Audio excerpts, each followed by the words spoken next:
Welcome back to YouTubic maths classes. Hope आप सब बढ़िया होंगे और आप सबकी प्रिपरेशन भी अच्छी चल रही होगी। आज हम लोग 60th क्वेश्चन करने वाले हैं, हम अपनी 70 इंपोर्टेंट क्वेश्चन सीरीज का।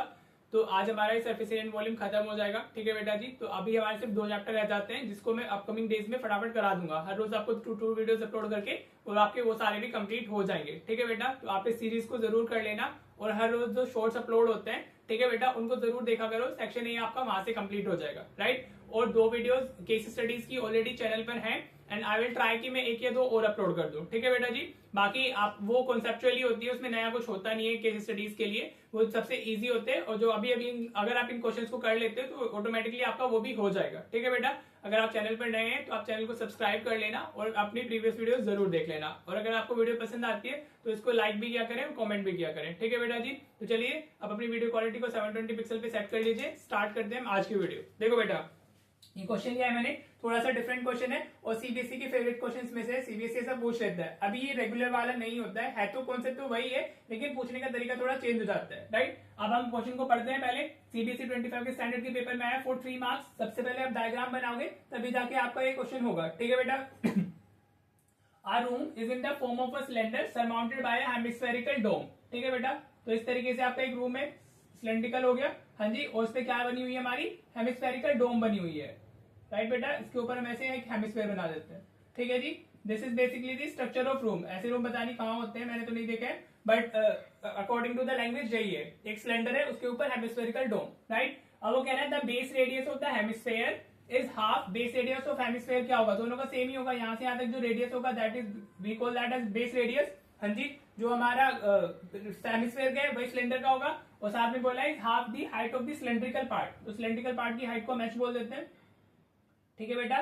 होप आपको क्लियर हो रहा होगा। अभी रेडियस तो दोनों का सेम है तो आर से रिप्रेजेंट हो जाएगा, क्लियर। अब हमें क्वेश्चन में क्या गिवन है, हमें गिवन है the radius of the hemisphere is half of the height of the cylinder, right. तो आप ऐसे लिख सकते हो radius is equal to half of height, ठीक है बेटा जी। ऐसे लिख सकते हैं रेडियस हमें ये तो दिया है, हाफ ऑफ द हाइट दिया हुआ, उसका मतलब यही तो हुआ, राइट। अब आप इस 2 को शिफ्ट कर लो तो twice of R equal to हमारी हाइट हो जाएगी। आप ऐसे भी लिख सकते हो, ठीक है बेटा, राइट। रेडियस हमारा हाफ ऑफ हाइट है तो हाइट हमारी क्या होगी, डबल होगी। मैंने इसको 2 को सिर्फ इधर शिफ्ट किया, ठीक है बेटा जी, राइट। अब वो क्या कह रहे हैं, if the room contains this much metre cube of air. तो क्या दिया हुआ है आपको, इस रूम की वॉल्यूम दी हुई है, ठीक है बेटा जी। तो आपको क्या गिवन है, volume of room. Volume of room हमें कितनी गिवन है, that is 1408 upon 21 metre cube, ठीक है बेटा जी, क्लियर। अब रूम हमारा किस किस शेप में है, रूम में हमारा वॉल्यूम तो टोटल मैंने बताया हुआ है आपको लास्ट क्वेश्चंस में कि नॉर्मली ऐड हो जाएंगी volume of cylinder plus volume of हमारा क्या हो जाएगा, हेमिस्फेयर हो जाएगा, राइट। तो आप इसको लिख लो ऐसे, वॉल्यूम ऑफ सिलेंड्रिकल पार्ट और प्लस हमारी वॉल्यूम ऑफ हेमिस्फेरिकल पार्ट आ जाएगा। वो ये मिला के हो गया ना रूम की, तो जो वॉल्यूम होगी हेमिस्फेरिकल पार्ट और ये मिला के क्या हो गई हमारी दोनों की, ये 1408 अपॉन 21 ये दिया हुआ है, दैट्स इट। वॉल्यूम में तो नॉर्मली अगर वो ऐड हो रहे तो ऐड हो जाएंगे और अगर रिमूव कर रहे हो तो सब्ट्रैक्ट हो जाता है, ठीक है। बस फॉर्मुलाज डाल दो। वॉल्यूम ऑफ सिलेंड्रिकल पार्ट क्या होगा हमारा, पाई आर स्क्वायर एच हो गया, प्लस ये क्या होगा हमारा 2/3 पाई आर क्यूब हो गया, 1408 अपॉन 21। अब तो बेसिक कैलकुलेशन है, जैसे मैं हमेशा बताता हूँ आपको। अब देखो यहाँ पर h की जगह पर हम क्या पुट कर लेंगे, 2r पुट कर देंगे, ठीक है बेटा जी। तो ये सिंगल वेरिएबल में कन्वर्ट हो जाएगा। एट प्लेस ऑफ h हम क्या डाल रहे हैं, 2r डाल रहे हैं। तो ये कैसे हो जाएगा, पाई आर स्क्वायर इंटू 2r हो गया प्लस 2/3 पाई आर क्यूब हो गया, राइट बेटा। अभी सिंगल वेरिएबल में कन्वर्ट हो चुका है, राइट। अब आप इसको ऐसे लिख सकते हो 2 pi R square into R, ये आर क्यूब हो जाएगा, then you have 2/3 pi R cube, right बेटा जी। तो 1408/21, ठीक है। अब इसके डिनोमिनेटर में भी हम 3 डाल देते हैं, ये लाइक टर्म्स ही होगी ना, तो इसके अगर इसके डिनोमिनेटर में 3 डालना है, ये अभी 1 है इसके डिनोमिनेटर में, राइट। तो अभी इसको इंटू 3 और इंटू 3 कर देते हैं। ये तो कैलकुलेशन का पार्ट है सिर्फ, ठीक है बेटा जी। मैंने क्या किया, ये 2 पाई आर क्यूब था, ये 2/3 पाई आर क्यूब था, तो बस इसको क्रॉस मल्टीप्लीकेशन आप कर सकते हो। तो 6 पाई आर क्यूब अपॉन 3 हो जाएगा, प्लस ये 2/3 पाई आर क्यूब हो गया, राइट। लाइक टर्म्स बन गई है हमारी, बस आपको सिंप्लीफाई करना है। तो ये दोनों अब दोनों के डिनोमिनेटर सेम हो गए, तो 6 और 2 क्या हो जाएगा हमारा, 8 pi R cube by 3 equals to 1408 upon 21, right बेटा जी। बस अब आपको क्या करना है, अब तो इसको पाई की वैल्यू पुट करनी है और इनको हमें क्रॉस मल्टीप्लीकेशन कर लेना है, तो आर की वैल्यू हमें वहां से मिल जाएगी, ठीक है, राइट। 3 से 7 टाइम्स निकल जाएगा हमारा, राइट बेटा जी। अब आप भी ये 8 हो गया इंटू पाई की वैल्यू 22/7 और इंटू आर क्यूब मिला हमें, और ये 1408/7 आ गया। राइट, कॉमन डिनोमिनेटर से वापस कैंसिल हो जाएंगे, 7 से 7 कैंसिल हो गया। कैलकुलेशन ही इसमें इंपॉर्टेंट है। राइट, तो 8 इंटू 21 इंटू आर क्यूब मिला हुआ है आपके पास में। राइट, तो अब आप इसको शिफ्ट कर लो, आर क्यूब हमारा कितना हो जाएगा 1408/8 और 22 जो सिर्फ मल्टीप्लीकेशन में वो इधर डिवीजन में आ जाएंगे, तो ये हो जाएगा 8 into 22।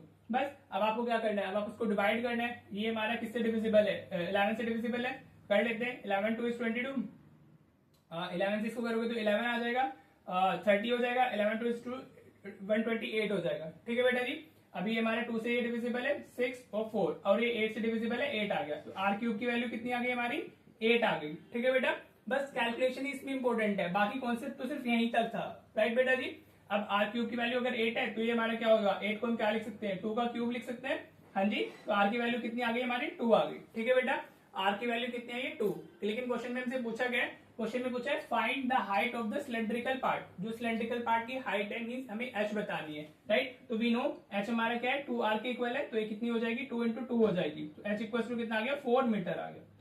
This is your final answer. Right, वो height of the total room भी पूछ सकता था, तो वो हमारा हाइट ऑफ टोटल रूम क्या हो जाती है, ये यहाँ से यहाँ तक h है और ये पूरा r होता है। ठीक है बेटा जी, तो हाइट ऑफ टोटल रूम हमारी वो हो जाती है 6 मीटर। ठीक है बेटा, होप आपको अच्छे से क्लियर हो गया होगा, इसमें कुछ नहीं था, बस इसमें ये रिलेशन, ये जो रिलेशन होता है ना लिखने के लिए, दिस इज वेरी इंपॉर्टेंट।